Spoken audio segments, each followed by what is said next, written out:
আসার কি উদ্দেশ্য সেটা আসলে আপনি করতে পারলেন কিনা?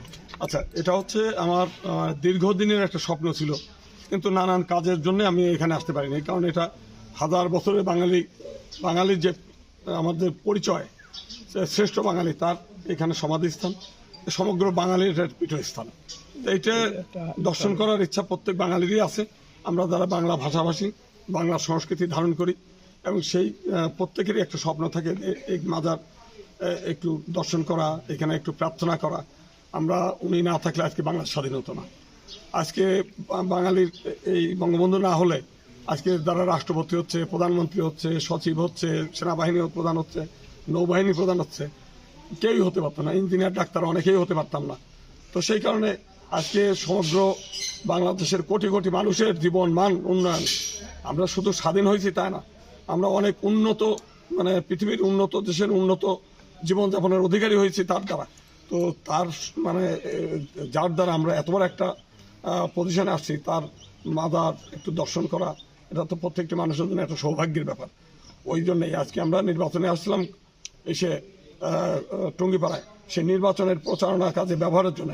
এটা আমাদের দীর্ঘদিনের একটা স্বপ্ন ছিল যে আসলাম এই একটা বাঙালি সংস্কৃতির পীঠভূমি, সেই জায়গায় পাশ দিয়ে ঘুরে যাবো, অথচ সেখানে একটু দর্শন করবো না, তা হয় না। এই উদ্দেশ্য নিয়ে মূলত আসা। সেটা আসলে করতে পেরেছেন কিনা? আমরা যেহেতু এখানে একটা নিষেধাজ্ঞা আছে, যে এর আগেও আমাদের এক ভাই নির্বাচনের প্রথমেই এখানে মাজার জিয়ারত করে তিনি প্রচারণা করতে চেয়েছিলেন। তার উদ্দেশ্য ছিল অবশ্য মানে নির্বাচনী কাজে ব্যবহার করা, আমার উদ্দেশ্য না। তাহলে আমি প্রথমেই এখানে আসতাম।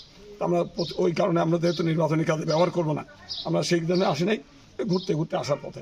তো সেখানে ওনারা বললেন যে যেহেতু একটু নিষেধাজ্ঞা আছে, এখানে পারমিশন নিতে হয়। আমি ওসি সাহেবের সঙ্গে কথা বললাম, উনি বললেন দাদা অন্য এক সময় আসেন, নির্বাচনের সময়। এই মুহূর্তে যেহেতু আমি অনেককে বাধা দিয়েছি, করতে দিইনি, এই মুহূর্তে আমরা এইটা দিতে চাচ্ছি না। তো আমিও ভাবলাম যেহেতু আইন শৃঙ্খলা বাহিনী, তাদেরও সহযোগিতা করা আমাদের নৈতিক দায়িত্ব। এটা বড় উৎসব, এটাও বাঙালির উৎসব, বড় একটা নির্বাচন। তো নির্বাচন উপলক্ষে এটা আলোচনা সমালোচনা হোক, এটা আমরা চাইনি। আমি আজকে দর্শন করে গেলে আমার আর এক ভাই যে পারে নাই, সে আবার এটা নিয়ে প্রশ্ন তুলতে পারে। সেই জন্য আমি মনে করি সবার ক্ষেত্রে সমান সমতা থাকুক, পুলিশ নিরপেক্ষ আছে, নিরপেক্ষ থাকুক। এই উদ্দেশ্য নিয়ে মূলত আমরা বাইরে থেকেই একটু আমরা প্রার্থনা করে, আমাদের ধর্মীয় বিধান মতে প্রার্থনা করে আমরা ফিরে যাচ্ছি। নির্বাচন নিয়ে আপনার এখানে কোনো শঙ্কা আছে কিনা? নির্বাচন নিয়ে আমরা শঙ্কিত না, কারণ প্রশাসন অত্যন্ত শক্তিশালী এবং তারা নিরপেক্ষ ভূমিকা পালন করছে এখনো পর্যন্ত। কিন্তু আমরা বিভিন্নভাবে খবর পাচ্ছি যে একটি বড় রাজনৈতিক দলের যিনি প্রার্থী আছেন, উনি নানাভাবে চেষ্টা করবেন, মানে পরিকল্পনা করছেন। এই ধরনের আমাদের কাছে যথার্থভাবে ডকুমেন্টারি নেই, কিন্তু আমাদের শোনা কথা আছে যে উনি প্রভাব বিস্তার করার চেষ্টা করবেন, এরকম একটা কথাবার্তা আমরা শুনতে পাচ্ছি। আচ্ছা, আপনি এই আসন থেকে কেন নির্বাচন করতে যাচ্ছেন?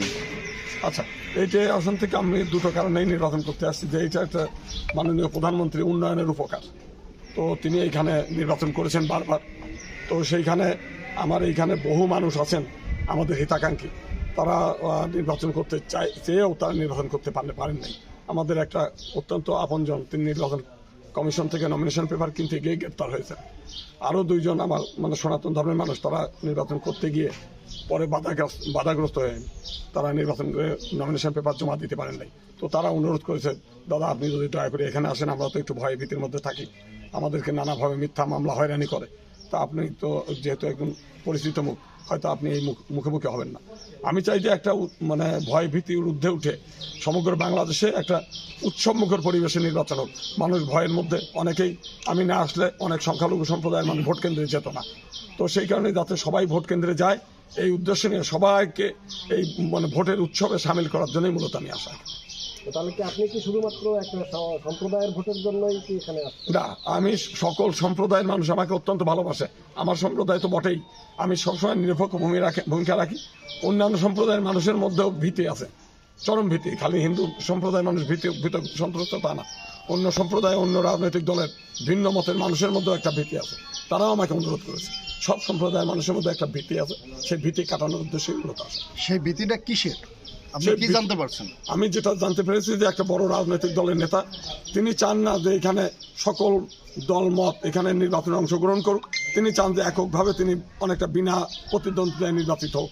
এই চিন্তাটা তার মধ্যে আছে, যে কারণে নানাভাবে হয়রানি করার চেষ্টা করে অন্যান্য রাজনৈতিক দলের। আমি এর মধ্যে না তাদের প্রচারণার মধ্যে আমরা দেখেছি একজন আসছে হচ্ছে ইসের কি বলে ইসের পাখি হয়ে বসন্তের কোকিল হয়ে কাউকে খুব ক্রিটিসাইজ করছেন উনি।